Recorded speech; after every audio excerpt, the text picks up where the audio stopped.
Engkau tidak pernah meninggalkan kami, tak pernah meninggalkan kami. Engkau senantiasa ada bersama dengan kami sampai pada saat ini. Saat ini Bapa di surga, kami mau bersekutu dengan kebenaran firman-Mu. Sebelumnya Bapa, seluruh hidup kami minta diproteksi dari tempat maha tinggi oleh darah-Mu yang kudus pada Ismail Bahala. Apabila ada sesuatu yang menghalangi kami untuk mendengar firman, kami tolak dalam nama Yesus oleh darah Ismail Bahala. Kami mau mendengar kebenaran firman yang hidup dan berkuasa, karena hanya Engkau yang memberikan kami hidup dan harapan yang pasti dalam nama Yesus. Terima kasih Bapa, terima kasih Tuhan Yesus. Kami akan belajar firman-Mu di dalam nama Bapa dan Roh Kudus, dalam nama Tuhan Yesus Kristus. Kita yang siap, kita katakan amin. Shalom. Shalom. Puji nama Tuhan, kembali kita mau mendengarkan kebenaran firman Tuhan. Firman Tuhan adalah perkataan yang berasal daripada mulutnya Tuhan sendiri, dan hanya firman Tuhanlah yang menjamin kepastian dalam kehidupan setiap orang. Jadi kita tidak punya harapan lain, tidak punya tujuan lain, tidak punya pegangan lain selain daripada kebenaran-kebenaran firman Tuhan. Karena firman Tuhan jugalah yang telah menjadikan kita.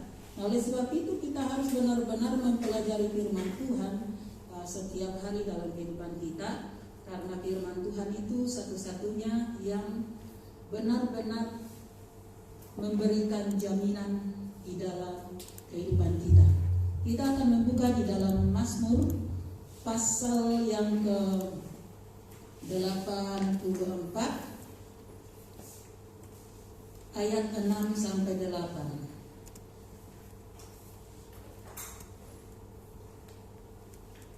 Bisa dari ayat 5, kita mulai dari ayat 5 sampai 8. Mazmur pasal 84 ayat 5 sampai 8. Kita sama-sama baca.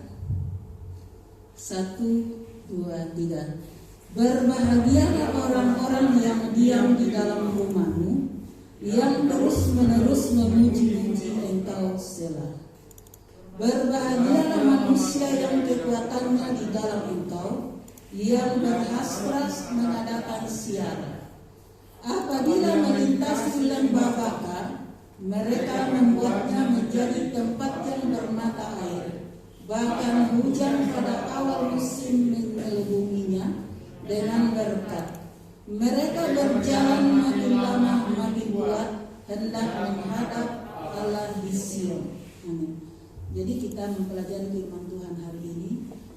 Di dalam kehidupan kita, saudara, ada 3 bagian, yaitu roh, jiwa, dan tubuh.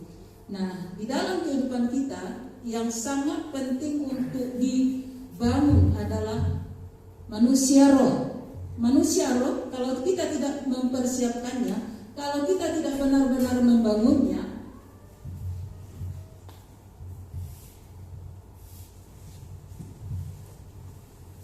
itu susah untuk bersekutu dengan Tuhan kalau roh kita tidak benar-benar dibangun.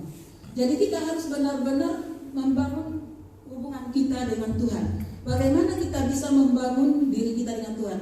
Di sini kita melihat tadi di dalam ayat yang kelima mengatakan bahwa berbahagialah orang-orang yang diam di dalam rumah-Mu.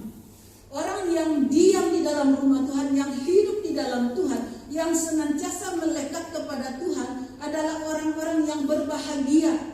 Dia merasakan segala pemeliharaan Allah, segala kasih Allah dirasakan, dialami dalam kehidupannya, maka dia merasakan berbahagia. Dia merasakan bahwa tidak ada tempat yang aman selain di dalam rumah Tuhan. Dan dikatakan bahwa yang terus-menerus memuji-muji Engkau. Kita bersyukur bahwa kita memiliki firman Tuhan. Kita bersyukur bahwa kita memiliki Alkitab. Kita bersyukur bahwa kita boleh mengetahui, boleh mendengar, boleh mengenal Tuhan yang adalah Allah yang menciptakan langit dan bumi dan segala isinya. Kalau kita perhatikan di sini, saudara, di mana dalam pasal ini, dalam ayat-ayat ini, dia menceritakan bahwa berbahagialah manusia yang kekuatannya di dalam Engkau, yang berhasrat mengadakan jihad. Jadi orang-orang yang memiliki kekuatan di dalam Allah itu sangat berbahagia. Ya, dia sangat bersyukur, dia sangat bersukacita. Kenapa? Karena orang itu sudah dibangun di dalam kebenaran Allah, dia sudah di dalam Allah yang benar. Jadi dia semakin hari semakin dia menyerahkan dirinya, semakin dia ingin bersekutu dengan Tuhan melalui doa, melalui memuji Tuhan, melalui menyembah Tuhan, melalui membaca firman Tuhan. Jadi di dalam rohnya orang yang sudah benar-benar membangun rohnya untuk hidup di dalam Tuhan, dia selalu lapar, dia selalu rindu, dia selalu ingin untuk membaca firman Tuhan. Kenapa dia harus selalu rindu membaca firman Tuhan? Karena di dalam membaca firman Tuhan itu ada kekuatan yang tidak kelihatan, namun nyata bisa bekerja di dalam jiwa, di dalam roh kita. Di dalam roh kita merasakan bahwa di dalam bersekutu dengan firman Tuhan, kita merasakan ada sesuatu kekuatan yang tidak kelihatan tetapi nyata bekerja di dalam diri kita. Jadi di dalam firman Tuhan kita diajarkan, apabila melintasi lembah Baka, mereka membuatnya menjadi tempat yang bermata air. Bahkan hujan pada awal musim menyelubunginya untuk berkah. Jadi kita melihat di sini bahwa sungguh luar biasa. Jadi orang-orang yang benar-benar hidup di dalam Tuhan luar biasa. Dia mengalami kekuatan, penghiburan, kedamaian, keamanan daripada Tuhan. Di saat-saat kita sekarang kan sedang mengalami yang namanya menakutkan, banyak mematikan orang. Kalau di kampung halaman bahasa daerah khusus tempat saya, ada yang bahasanya itu kalau orang banyak mati itu maropu, tidak tahu bahasa Toraja benar ya. Maropu banyak orang meninggal itu kayak kena kutuk ya gitu. Jadi kena kutukan. Jadi pada zaman saya kecil banyak orang yang meninggal, saya termasuk sakit. Kalau tidak salah sebulan saya tidak bangun-bangun. Jadi ibu saya itu mengatakan entah malam meninggal, entah siang. Jadi mama saya itu sering memegang-megang perut saya, katanya sambil menangis kayak apa anak-anak. Jadi saudara-saudara saya juga meninggal pada waktu itu. Kalau tidak salah mungkin entah dalam 1 minggu atau entah dalam 3 minggu saudara saya meninggal 3 orang. Banyak sekali orang meninggal pada jam itu. Jadi saya ingat sekarang itu banyak orang meninggal, berarti itu terjadi lagi musibah, wabah yang mematikan. Tetapi kita yang di dalam Tuhan, kenapa banyak orang meninggal saudara? Bisa juga karena dia sering dikirimi tentang COVID.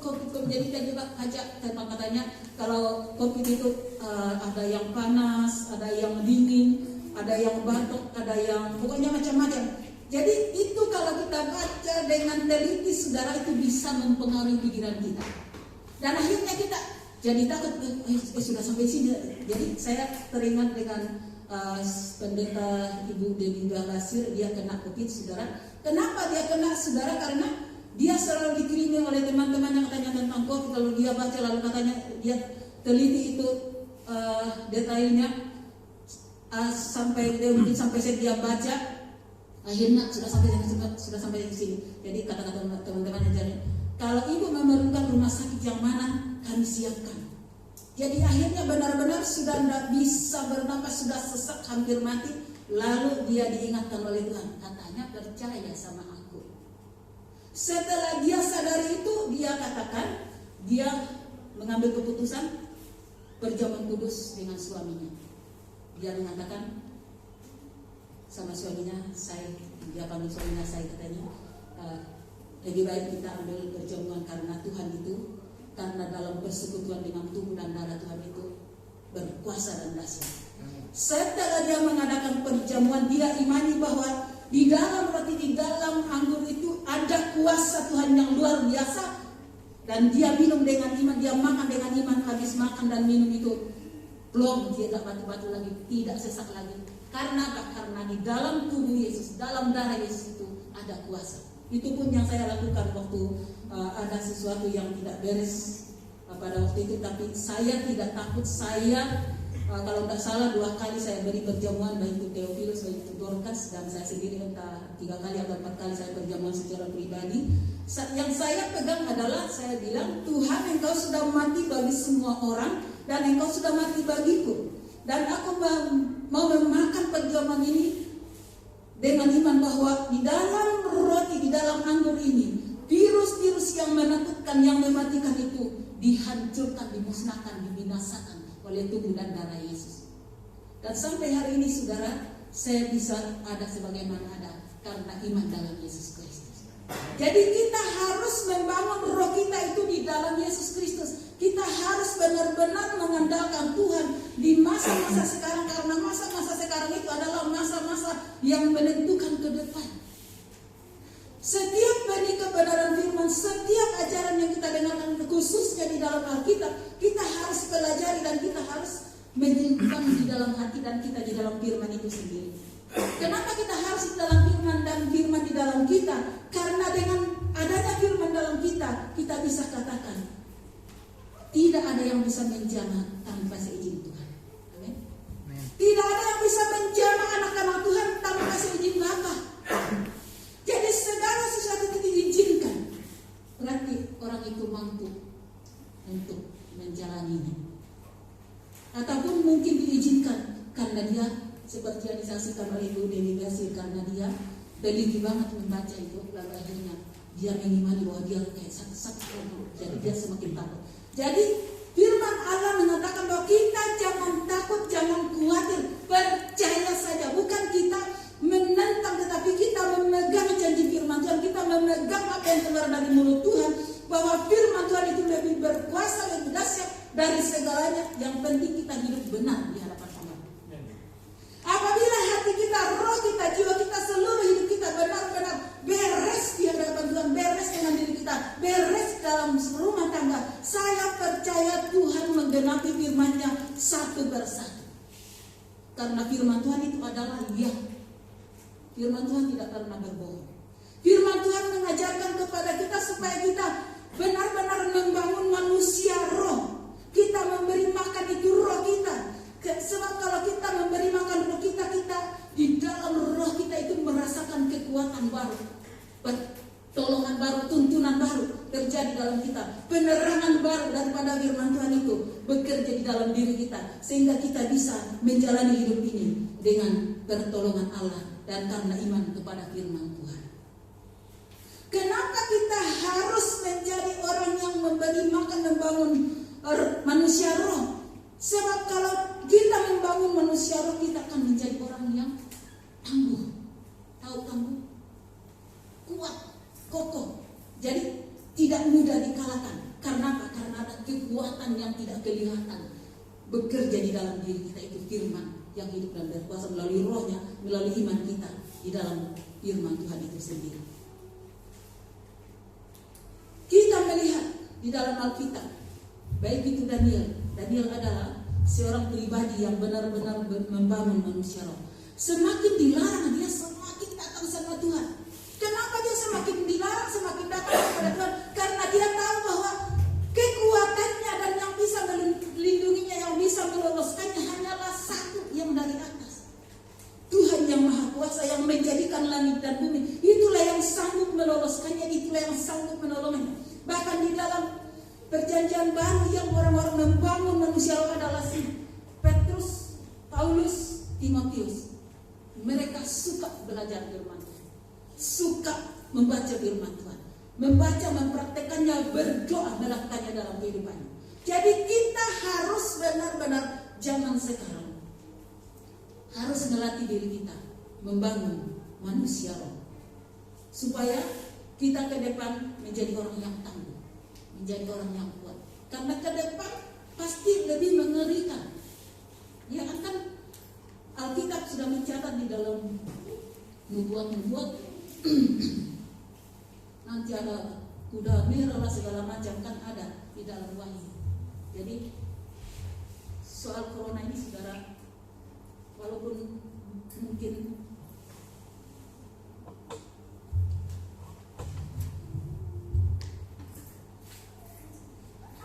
kita tidak lihat apa itu kuda hitam, apa itu kuda merah.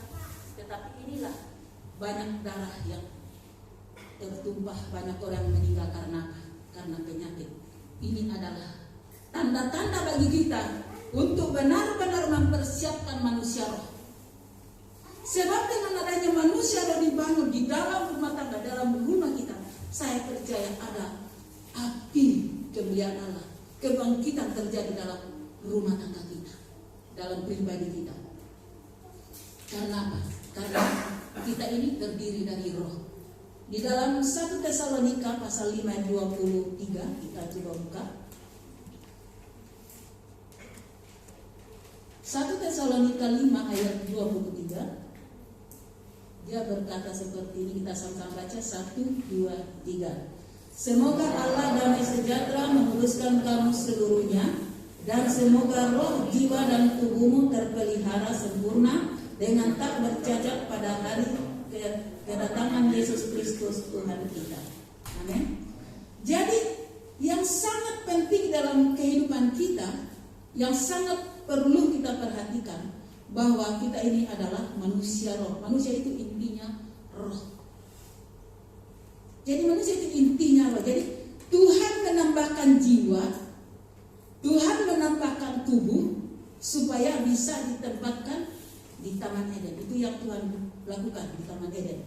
Jadi kalau ada roh dan Tuhan kasih jiwa, Tuhan kasih tubuh, supaya kita di dunia ini boleh hidup, boleh bercerita, boleh mengabarkan tentang Tuhan yang hidup, Tuhan yang berkuasa. Sebab kalau tubuh saja, saudara, dan tidak ada roh, tidak bisa bergerak. Jadi kita melihat di sini bahwa kita ini adalah manusia. Jadi roh itu perlu dikasih makan. Jadi kita lihat di dalam diri kita ini ada tubuh, ada jiwa, ada roh. Jiwa itu adalah seperti mesin yang menggerakkan seluruh tubuh. Kalau kita perhatikan di sini, seorang hamba Tuhan mengatakan seperti ini, bahwa manusia tubuh, manusia badan mengutamakan kepentingan tubuh. Ya, jadi tubuh manusia itu bersarang katanya di perut. Benar ya? Bahwa tubuh manusia itu bersarang di perut. Benar ya? Karena Kak sedikit-sedikit kita makan, maksudnya di sini kok. Sedikit-sedikit minum masuk sini kok. Sedikit-sedikit apa aja kita lihat kepingin itu masuknya di sini. Ya kan? Jadi manusia tubuh, manusia badan mengutamakan kepentingan tubuh. Timur Tengah, saya katakan Timur Tengah ya. Bagaimana cari duit? Jadi manusia itu bagaimana cari duit, bagaimana supaya kaya, bagaimana supaya kemuliaan. Lalu habis itu kalau sudah dapat kekayaan, dapat kemuliaan, kan bersenang-senang tuh di dunia ini, di bumi ini. Mau jalan-jalan ke sana, mau makan-makan di sana, itu manusia tubuh. Semuanya tentang tubuh, tentang bersenang-senang di muka bumi ini. Tiba-tiba meninggal atau mati. Jadi itu tentang membangun jasmani. Itu manusia tubuh. Lalu yang kedua kata hamba Tuhan itu, manusia jiwa mengutamakan pikiran supaya manusia itu pintar, bisa mulia. Lalu katanya di situ angkuh sombong. Itu bisa kita lihat dalam Kejadian. Mari kita buka di Kejadian ya. Kejadian pasal 11 ayat 4. Juga kata mereka, marilah kita dirikan bagi kita sebuah kota dengan sebuah menara yang puncaknya sampai ke langit. Jadi pikiran manusia, jiwa manusia itu ada yang diutamakan adalah kepintaran. Kita harus bekerja menghasilkan ini, kita harus usaha ini, kita harus membangun ini sampai setinggi-tingginya, sampai bisa mencakar langit, bisa sampai ke langit sana katanya. Lalu akhirnya dikatakan selanjutnya, dan marilah kita cari nama supaya kita jangan terserak ke seluruh bumi. Ini adalah manusia yang benar-benar kelewatan. Kenapa kelewatan? Karena ini manusia yang seperti ini menandingi Allah. Ya tak? Dia menandingi Allah. Masa dia katakan, kita bangun menara yang puncaknya sampai ke langit, dan kita cari nama supaya kita jangan berserak-serak. Jadi manusia jiwa itu mengutamakan tentang kekayaan, keangkuhan, kesombongan itu yang ada dipikirkan. Jadi di sini dia mendirikan kota, dia kasih nama supaya kita jangan katanya berserakan, supaya kita jangan terpisah-pisah. Mungkin kalau saya perhatikan, kalau orang Toraja itu ada kampung-kampungnya di kota-kota. Di Bontang saya ada melihat ada kampungnya khusus orang Toraja. Gerejanya juga kayak Aruna Toraja gitu. Jadi itu adalah perkumpulan setiap suku. Jadi kita lihat di sini bahwa manusia jiwa itu dia mau supaya semua orang itu pintar, supaya keluarga itu pintar, supaya anak itu pintar. Makanya anak-anak harus kuliah, harus bekerja menghasilkan, supaya jadi kaya, supaya jadi sukses, dia menjadi orang yang terpandang. Dan akhirnya kata hamba Tuhan itu, bisa saja manusia itu pintar, bisa saja hebat, bisa saja jadi sarjana, dokter, master, tetapi otaknya saja yang pintar. Tapi sayang katanya, bahasanya begini, keblinger katanya. Hamba Tuhan itu berkata seperti keblinger. Keblinger katanya. Kalau orang sudah kaya, dia bilang, dia tuh menjadi lincah, dia tuh menjadi licin, dia tuh menjadi lihai, dia tuh menjadi, pokoknya menjadi liar, menjadi licik. Jadi kita melihat kepemimpinan di Indonesia, saudara, orang-orang pintar semua, banyak yang korupsi, ya tak? Benar tak? Jadi orang-orang pintar itu, manusia jiwa itu yang dia lakukan. Jadi saudara, dalam hidup kita ini, kalau kita memiliki semua yang dikatakan di sini, tetapi kalau kita tidak takut Tuhan, bahaya. Jadi kita harus benar-benar menjadi manusia yang takut Tuhan, menjadi manusia roh yang membangun dirinya di dalam kebenaran Allah. Kenapa? Karena Allah menghendaki kita menjadi orang yang sungguh-sungguh hidup mengasihi Dia, dan Dia pun ingin mengasihi kita. Dan selanjutnya saya perhatikan di sini, kita perhatikan sekarang, tadi adalah manusia tubuh dan manusia jiwa, dan sekarang adalah manusia roh yang kita perhatikan. Allah mau kita membangun manusia roh. Matius 6:33. Kita buka. Saudara boleh catat dan boleh pelajari. Matius 6:33. Dia berkata seperti ini, kita baca 1, 2, 3. Tetapi carilah dahulu kerajaan Allah dan kebenarannya, maka semuanya itu akan ditambahkan kepadamu. Amin. Jadi Tuhan menganjurkan, menyampaikan kepada kita supaya kita mencari kerajaan Allah setiap hari dalam hidup kita dan kebenarannya.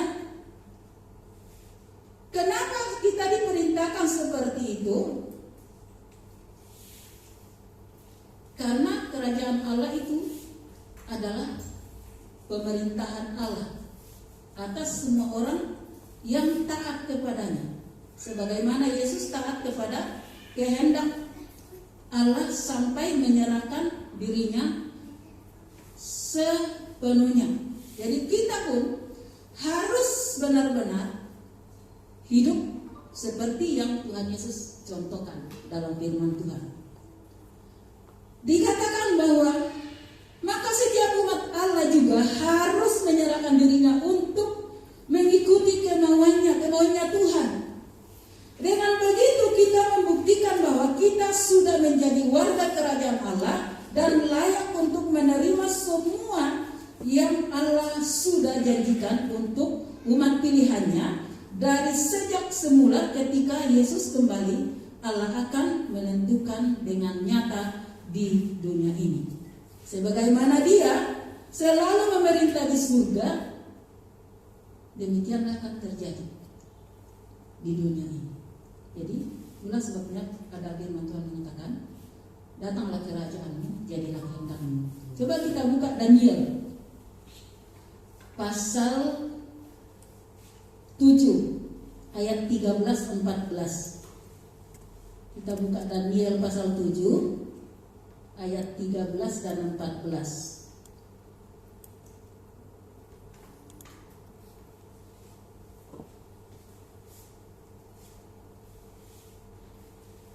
Ya, kita baca 1, 2, 3. Aku terus melihat dalam penglihatan malam itu, tampak datang dengan awan-awan dari langit seorang seperti anak manusia. Datanglah ia kepada yang lanjut usianya itu, dan ia dibawa ke hadapannya. Lalu diberikan kepadanya kekuasaan dan kemuliaan dan kekuasaan sebagai raja. Maka orang-orang dari segala bangsa, suku bangsa dan bahasa mengabdi kepadanya. Kekuasaannya ialah kekuasaan yang kekal, yang tidak akan lenyap, dan kerajaannya ialah kerajaan yang tidak akan musnah. Nah inilah saudara, itulah sebabnya Tuhan mau supaya kita membangun manusia roh. Karena pemerintahan Allah kita itu adalah pemerintahan yang kekal, pemerintahan yang selama-lamanya. Maka sekarang kita harus benar-benar membereskan diri kita. Kita harus benar-benar mengoreksi diri kita supaya dikoreksi oleh firman Tuhan, dikoreksi oleh sesama kita, dikoreksi oleh Tuhan, supaya jangan lagi mungkin ada pasir, ada batu, ada kayu, ada rumput dalam hidup kita. Itu harus keluar dari dalam diri kita, dari dalam roh kita, supaya roh Allah, supaya firman Allah, supaya Allah yang hidup dan berkuasa itu berkerajaan di dalam kita, dan kita tinggal dalam kerajaan Allah. Supaya dalam menjalani hidup ini, dalam membawa hidup ini masih di dalam dunia, kita tidak salah guna tentang hidup ini. Tapi kita benar-benar menggunakan hidup kita itu adalah untuk kemuliaan Allah saja. Ya, kita harus benar-benar membangun itu kerajaan Allah. Kita harus benar-benar mencari itu Allah. Kita harus benar-benar rindu akan Allah dalam hidup kita. Karena apa? Karena kalau kita tidak mencari Dia, kalau kita tidak rindu kepadanya, badan ini dan jiwa ini tidak ada artinya, saudara. Walaupun mungkin kita menikmati kekayaan kemewahan, tetapi roh kita tidak pernah makan, tidak pernah minum, maka matilah roh itu. Jadi mumpung sudah ada roh Tuhan dalam kita, mumpung masih ada waktu untuk kita dengar nasihat, mumpung masih ada waktu untuk kita menerima firman Tuhan, mari kita bertobat, meninggalkan kebiasaan lama. Mungkin kita bilang, nanti aja baca Alkitab, nanti aja berdoa. Itu adalah waktu yang hilang dengan sia-sia, dicuri oleh musuh, sehingga kita malas baca firman, sehingga kita malas berdoa. Akhirnya roh kita mati. Dan apa yang akan terjadi kalau iblis memukul kita? Langsung KO, saudara. Tetapi kalau kita membangun manusia roh, ada musuh, kita tahu ada musuh, kita langsung bertindak. Darah Yesus berkuasa, kami tolak dalam nama Yesus, kami patahkan dalam nama Yesus. Karena apa? Karena di dalam diri kita ada tanda-tanda milik Yesus Kristus. Amin. Di dalam diri orang percaya itu ada tanda-tanda milik Yesus Kristus. Kita percaya bahwa Tuhan Yesus sudah mati bagi kita, dan kita percaya bahwa kita ada di dalam Kristus, kehidupan kita tersembunyi bersama Kristus dalam Allah, bahwa kita sudah ditebus dengan darahnya yang kudus, maka kita sekarang adalah miliknya. Kalau kita melakukan sesuatu yang salah dan kita sadar bahwa kita berbuat salah, salah dalam pikiran, salah dalam hati, salah dalam pikiran, salah dalam jiwa, dan kita sadar bahwa kita melakukan kesalahan, dan kita mengatakan, ampuni aku Tuhan, aku telah bersalah, aku telah berdosa melakukan hal ini. Dan saya percaya di saat kita bertobat, di saat kita mengakui kesalahan kita, itu Tuhan katakan diampuni. Kebanyakan saudaraku kita mengatakan bahwa aku sudah minta ampun, aku sudah mengakui, Kadang-kadang yang membuat kita susah itu adalah kita masih sembunyi. Tahu, masih sembunyi. Belum mau mengakui kesalahannya. Ya, misalnya kita berbohong, kita pura-pura, tapi kita tidak mengakui. Kita melihat tapi seperti tidak melihat. Kita kenal tapi seperti tidak kenal. Jadi di dalam hidup kita ini banyak yang harus dibereskan. Dan yang bisa membereskan itu adalah Tuhan Yesus saja. Hanya Tuhan Yesus. Kalau kita mengatakan, Tuhan ampuni aku orang yang bersalah dalam banyak hal.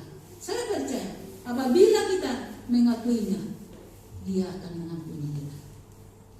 Allah itu roh, saudara. Yohanes 4. Tidak apa-apa ya, banyak-banyak makan hari ini. Yohanes 4 ayat 24. Allah itu roh. Kita baca 1, 2, 3. Allah itu roh, barang siapa menyembah Dia harus menyembahnya dalam roh dan kebenaran. Ku mau cinta Yesus selamanya. Ku mau cinta Yesus selamanya. Ya, di dalam hidup kita itu harus benar-benar ada roh, kita harus benar-benar cinta akan Tuhan.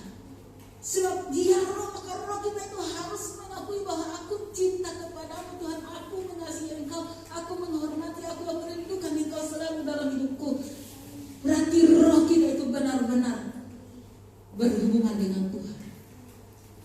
Apabila roh kita berhubungan dengan Tuhan, dengan Allah, bersekutu dengan Allah, jiwamu, tubuhmu mendapat berkat. Amin.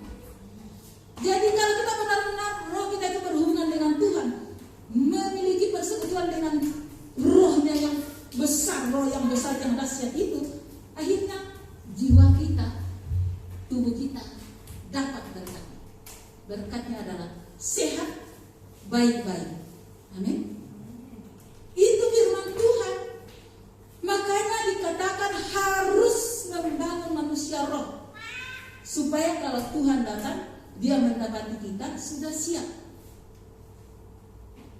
Roh kita harus lahir baru. Yohanes 3 ayat 5 dan 6.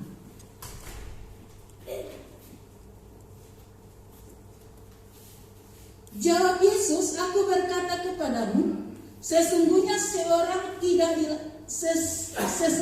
jika seorang tidak dilahirkan dari air dan roh, ia tidak dapat masuk ke dalam kerajaan Allah. Kita, yaitu roh kita harus lahir baru. Siapa yang bisa membuatnya lahir baru? Roh Allah sendiri. Jadi roh Allah itu sendiri akan bekerja membaharui roh kita, sehingga roh kita itu senantiasa menyala-nyala, senantiasa ada semangat dari dalam roh kita, seperti orang yang ingin bertemu dengan kekasihnya. Dia punya kerinduan, dia pikirannya ke sana, kemauannya ada ke sana. Itu yang harus terjadi. Dan roh kita dilahirkan baru, ya. Jadi roh kita itu harus dilahirkan baru. Ya, tenang. Apa yang dilahirkan dari daging adalah daging, dan apa yang dilahirkan dari roh adalah roh. Jadi roh yang bekerja dalam diri kita itu, kita tidak bisa melukiskannya, kita tidak bisa mengukurnya. Karena apa? Karena terlalu ajaib untuk diceritakan, terlalu luar biasa. Dia bisa mengampuni kesalahan kita, Dia bisa membersihkan yang tidak benar dalam diri kita. Itu luar biasanya roh besar dalam Yesus Kristus itu. Dia tidak ingat kalau kita berbuat salah, Dia tidak ingat apapun yang pernah kita perbuat. Karena apa? Karena Dia adalah roh yang kudus, roh yang suci, roh yang benar, roh yang ajaib, roh yang luar biasa. Ada kehidupan di dalam roh itu sendiri. Jadi dalam roh yang sudah lahir baru, sudah dilahirkan baru, menjadi manusia yang hidup di dalam kebenaran Allah. Dikatakan di dalam Yohanes 1 ayat 4 bahwa, mari kita buka ya, Yohanes 1 ayat 4.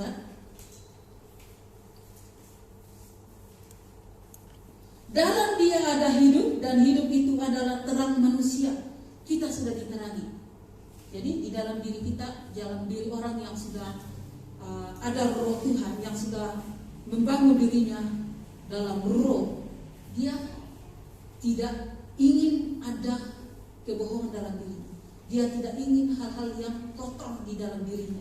Karena roh itu, roh yang besar itu sudah menerangi dia.